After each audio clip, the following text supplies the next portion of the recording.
everybody. Welcome to the Start Marketing Podcast. This is Joe Sanders. Thanks for listening. We're glad to have you.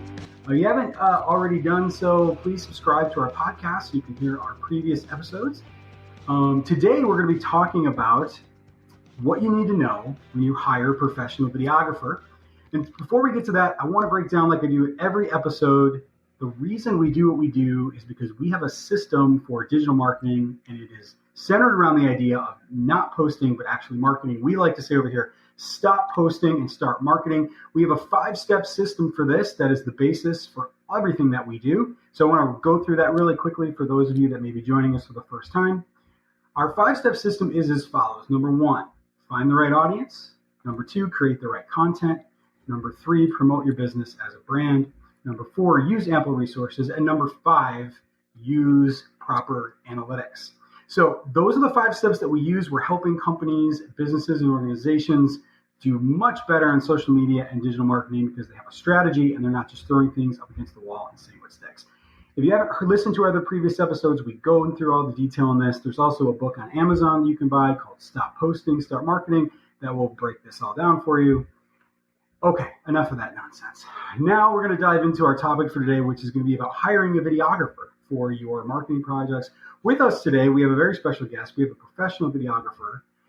Eric Enberg is with us. Eric, welcome to the podcast. How's it going, Joe? It's going well. Eric is a jack of all trades guy that I always say whenever I meet with him, whenever he works with us. He does a lot of work for our company, photography, videography.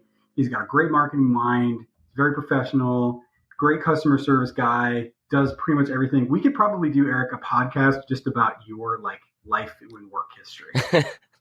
All the things you've done, right? From being a professional skater to getting kicked by a horse and all these other things that you've done, right? Yeah, just one of those guys, I got a lot of interest, trying to find my own way and got to explore it, see what I really fall for, what I really like, Yeah. Well, rock and roll. Well, that'll be for another day. We'll have to have the Eric podcast where we just listen to him tell us these amazing stories about acting and all these different things. But anyway, let's get into the topic today. So, Eric, here's what I want to break down for people today. One of the steps that we have with our system here is, or our strategy is, to create the right content. And a lot of times people want to create content for their social media pages or their website or for their YouTube page, and this is all centered around video. I find, though, that there's sort of this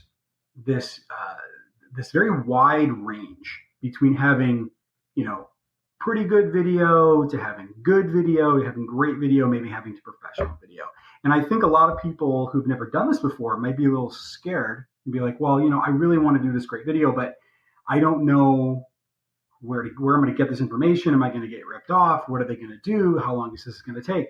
So I don't want to go into everything, because we could probably talk about this for 10 hours and give people a really good thing. But I want to talk about some of the basic things that people should consider when they're thinking about creating a video and hiring a videographer. So just as a real basic 30,000 foot view, what things could you offer up to people if you're thinking about hiring a professional videographer? What things should people have in mind before they decide to do that? So what advice could you offer?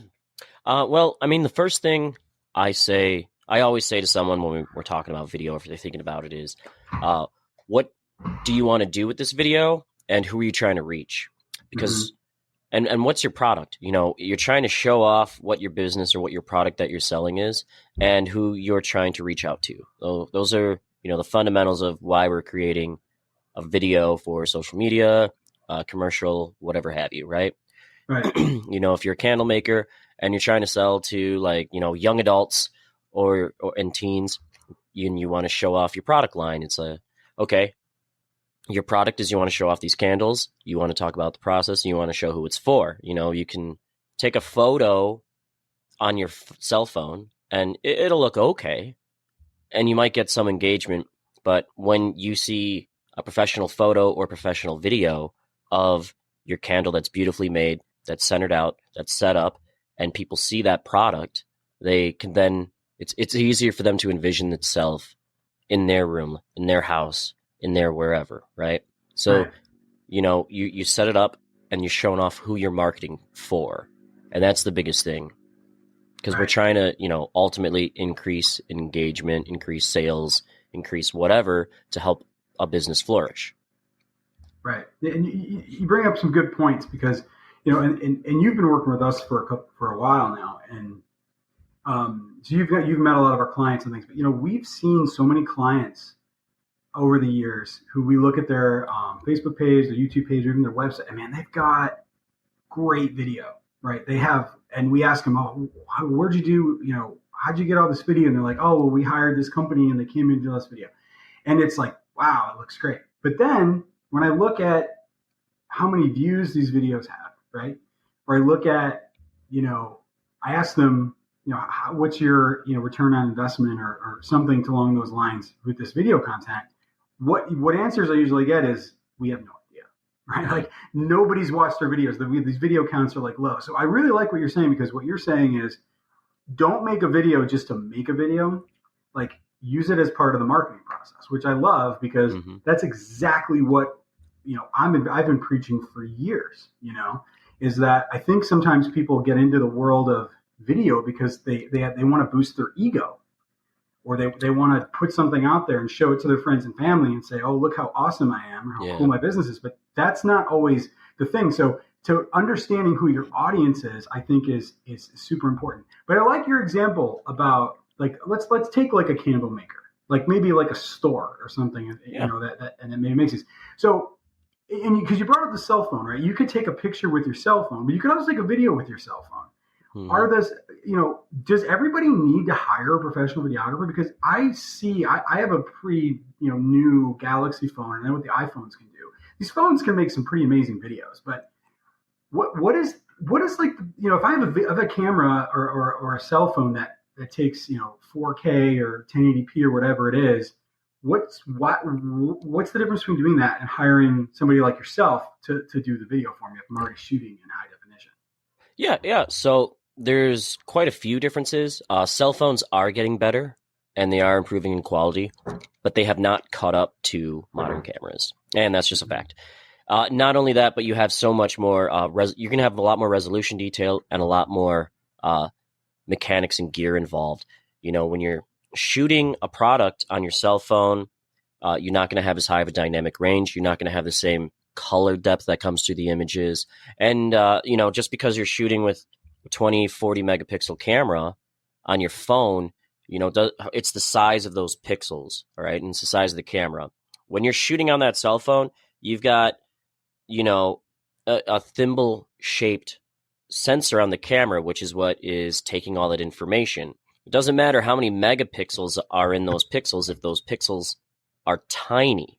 When you're shooting on a camera, like a full frame or a Super 35 or what have you, you're shooting on something that's 1 inch, it's 20, 30, 40 times the size of a sensor. So that's the recording format. That's the recording media. So it's taking the image and it's putting it onto those. You're getting larger pixels. So you're going to get more detail, more quality, more color, more resolution. If you look at the old Nokia phones from 10, 15 years ago, when Windows phones were still a thing, if you remember, they had like 40, 50 megapixel cameras that they were touting. We had those in phone cameras, 10 years ago. But if you go back and you look at those pictures and those images, you'd be like, oh, wow, that looks terrible.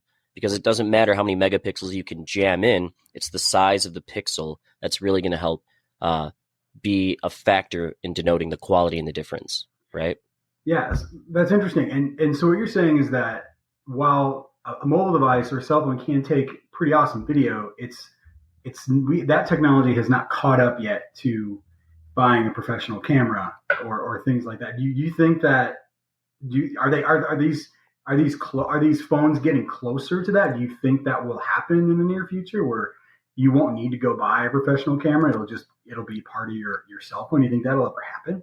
I don't. And I only say that because as technology is improving in cell phones, it's also improving in cameras. Like 10 years ago or so, you couldn't go out with these high-end mirrorless DSLR looking cameras. If you wanted to go in and get high quality professional video, you'd come in with a 20, 30 pound camera to film in. and Right. now they're able to jam that technology into a small portable camera, like, your mirrorless or your photo cameras that you'd walk around with, that are used on, in professional movie sets. They're used in television and commercial now. So as cell phone technology is getting better with their cameras, it's also improving, with full-size cameras. So it's never going to catch up, Right. There's a reason that nobody's filming features on a cell phone, except Somebody for, did though. There was that one movie, the one, Tangerine, right? I think it's called Tangerine, the one that was I saw it at Sundance. Sundance when I was there, and they were touting it as this movie that was shot on an iPhone.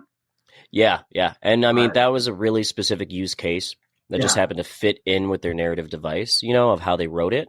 But, I think if it was a marketing ploy actually to be like, well, let's see, how do we make this movie stand out from all the rest? Shoot it on an iPhone, and yeah, then we'll get right. That's a story, yeah. But okay, that's interesting. And you bring up something else that I wanted to ask you, and I think I'll jump to it right now.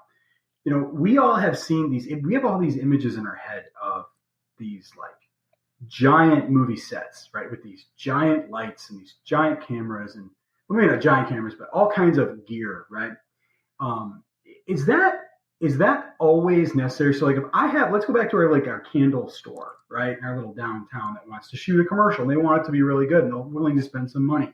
Should they expect when a videographer comes out to have like this whole place full of gear and stuff, or are we in a different place now with technology where we don't necessarily need all that stuff? Where are we in terms of like that, in respects to that kind of stuff? That's a good question. It really depends. I mean, like, one, it's going to depend on a budget, and the budget that you're paying for. Like, if you're trying to make, a $5,000-$10,000 crazy looking commercial, then if you're paying that much and you're expecting that much, then yes. But you don't need that gear to produce a great video, especially for social media content. I come in, lights now, like a lot of equipment is becoming very portable. Then people can bring the necessary equipment that they need on location to your store. We don't have to rent out a big budget Hollywood space in order to film some stuff. Like some of the stuff that we've shot, or that I've gotten to be a part of, commercials for dealerships, Ford, other stuff, that's not shot in a big budget studio. That's shot outside someone's house in the suburbs. You don't need a giant set. You don't need to rent out, those big Hollywood spaces in order to produce something that's fantastic. Okay.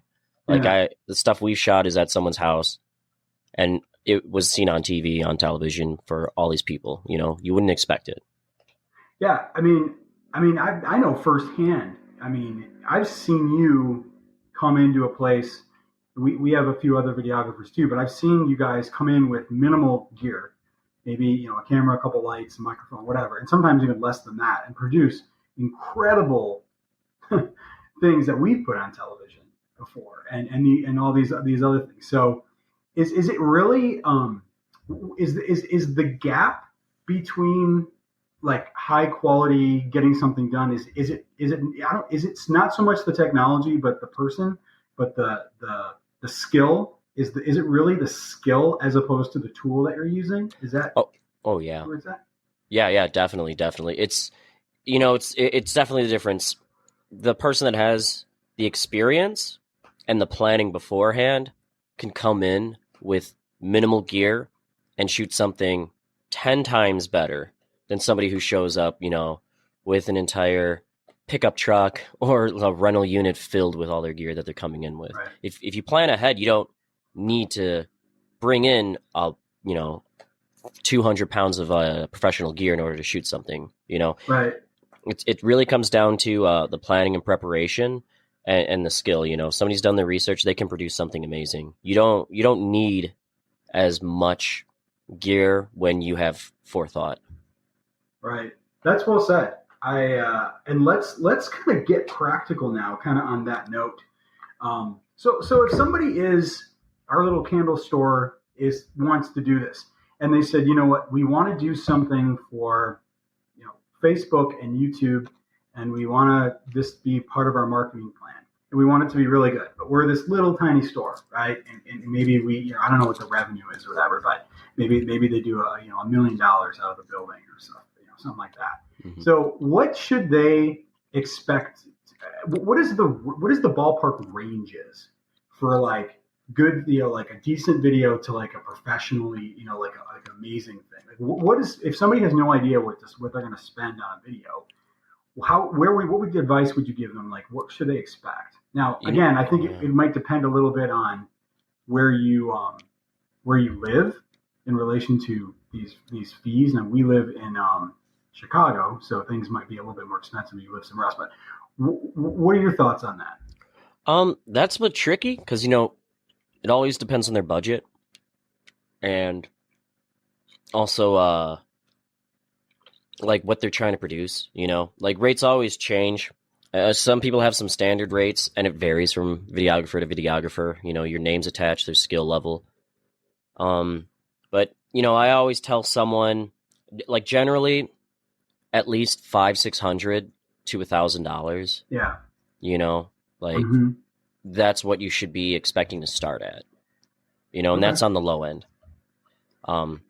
If you want to produce an entire series and you want multiple people to come in and videographers in the team, then you're probably looking at $2,000 to $3,000 for an entire shoot. Right. General just ballpark guessings of numbers. A lot of people are like, oh, well, I have a guy that'll come in for $150 and do it or something like that, or $100, and it's like, okay, if you think that that's what you're worth, then that's what you can spend. I know I saw this thing. They said the general rule of thumb is for every dollar you spend, you get 10 times that back in marketing value. Okay. And especially when it comes to like videography and photography, and if you keep that rule of thumb, it's like, oh, I'm spending $150 on that, then you're getting about $1,500. But if you're spending $500 on that, you're getting $5,000 worth of quality marketing revenue. Yeah, that's good advice. So somebody should say, hey, I'm going to at least be, if I want something halfway decent, I'm going to have to spend at least $1,000 on this to get something.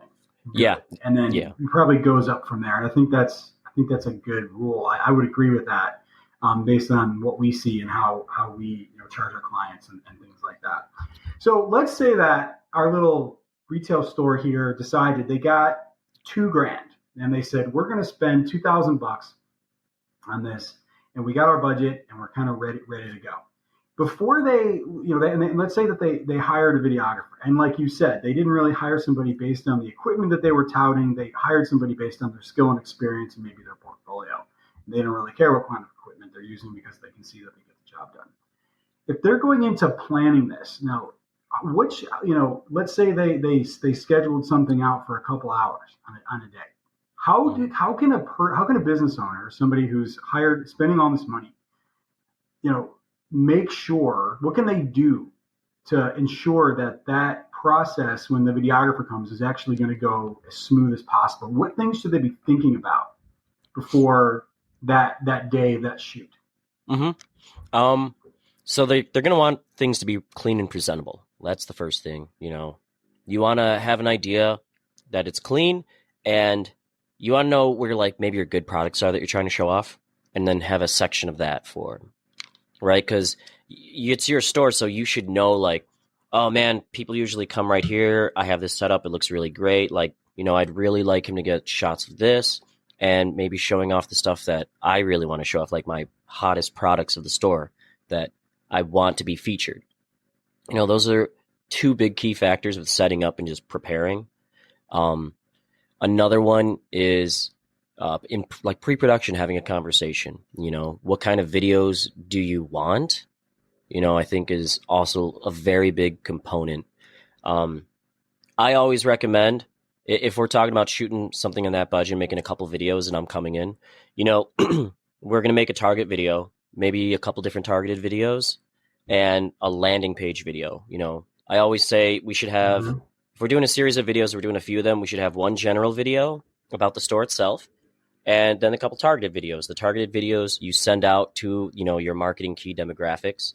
And once they click, you have the general about me video, the general video showing off the range of products, the store, maybe history of it. That's the one that they're going to follow up with because it's on the landing page so they can watch and then see what more that the store has or what it's about or what it has to offer, right? Right. Those are two really big key factors. Another one is knowing expectations. You've seen the person's work. You've seen, the marketing company's work. That's what you're hiring. That's what you're expecting. If you're expecting something completely different, then you need to have that conversation beforehand, because that's why you see the work that they've already produced beforehand and you come in. So a general idea of what it's going to look like, how it's going to come out. Those I think are pretty key factors.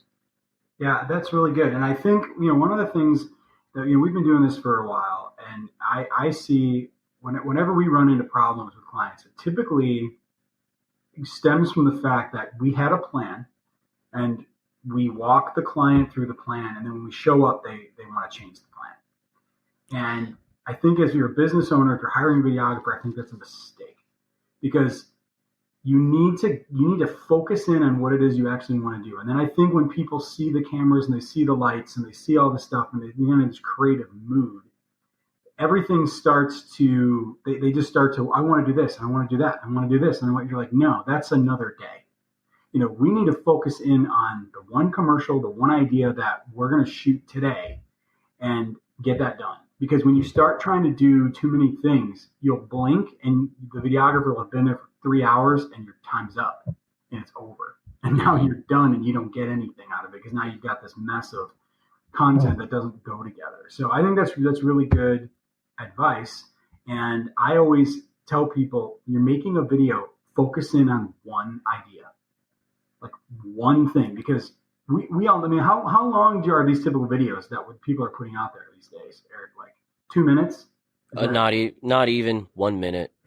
Yeah, like 1 minute. So you can't really put that much into like a 1 minute video, right? What you need to do is if you have 5 ideas, at least, I don't know what your opinion on this. If somebody has like 5 different ideas, I would say shoot 5 different videos. Mm-hmm. Do you agree with that? Yeah, I totally agree. They say, well, I want to show this, I want a video on this, I want to do this, and this. All right, well, those are separate videos. Right. Because if you're cramming all that into one video, the person is going to lose interest. Or by the time they get to the third or fourth or fifth thing, they've already forgotten about the first or second thing. Right. It's better to make, 3, 4, 30-second videos about a featured item or a featured product than it is to make one giant long video showing off a bunch of different stuff. Right. Unless they're hardcore part of your audience and already established and they're already going to buy things, that's when they'll watch a very long video showing off an entire catalog or a feature, Yeah.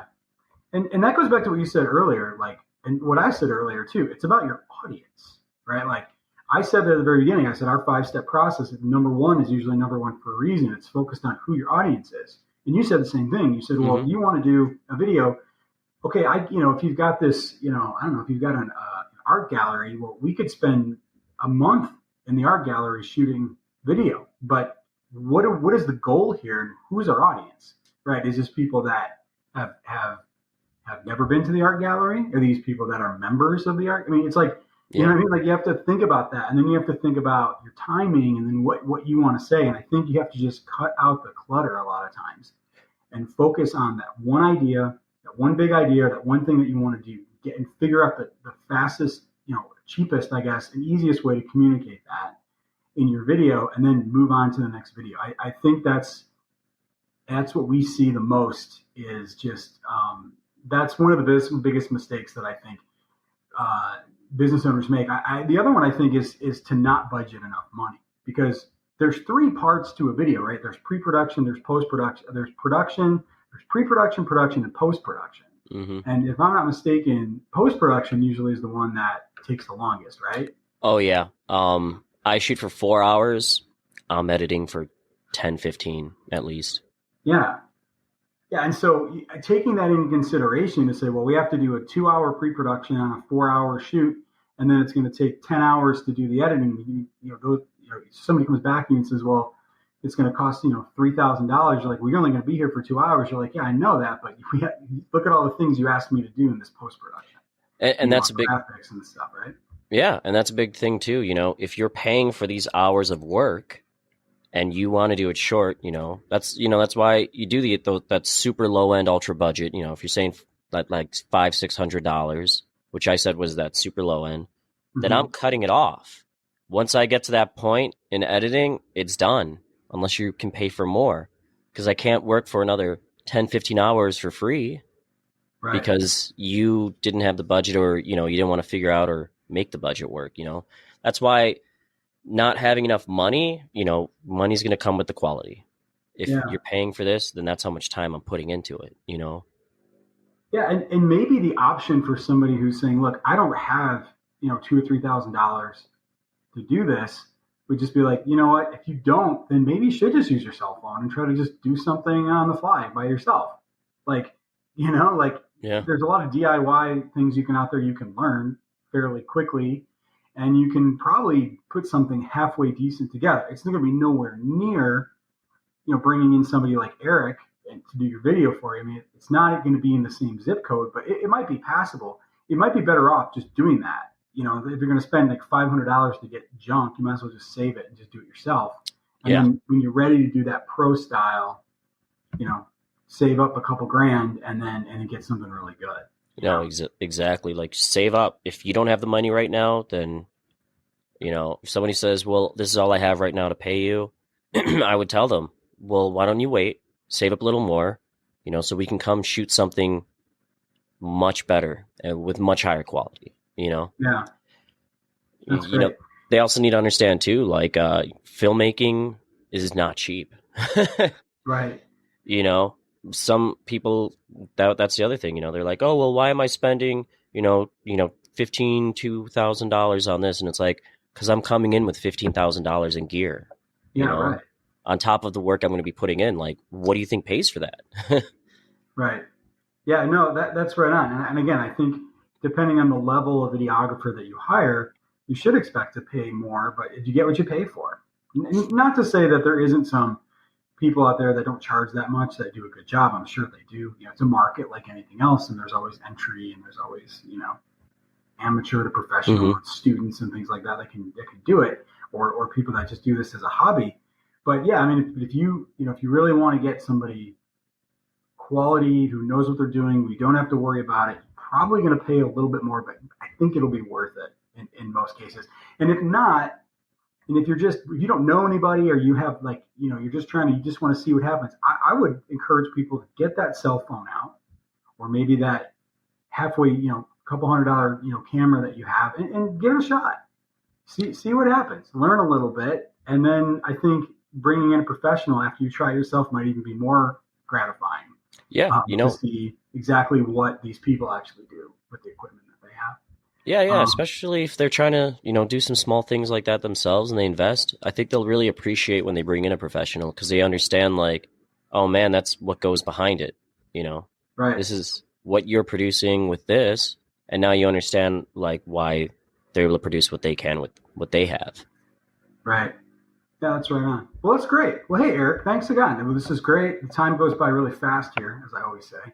Yeah. So again, if you're looking to hire a videographer for your business, again, just to recap, we're saying, I'm saying through Eric, together, we're saying, have a plan, know what it is that you actually want to do, have a budget, understand what that budget is, and then understand you're going to get what you pay for. And so choosing between the amateur and professional is completely up to you, but keep it to one idea, keep it short, and determining what you need to do with it. That's all depends on your situation and your budget. So it's great advice. So great. Well, thanks, Eric. Really appreciate you having on the show. We'd love to have you back. This is great. We should talk more about these subjects for people. If you haven't subscribed to our podcast yet, please do. Click the little subscribe button. We do episodes on a weekly basis talking about all different things related to marketing.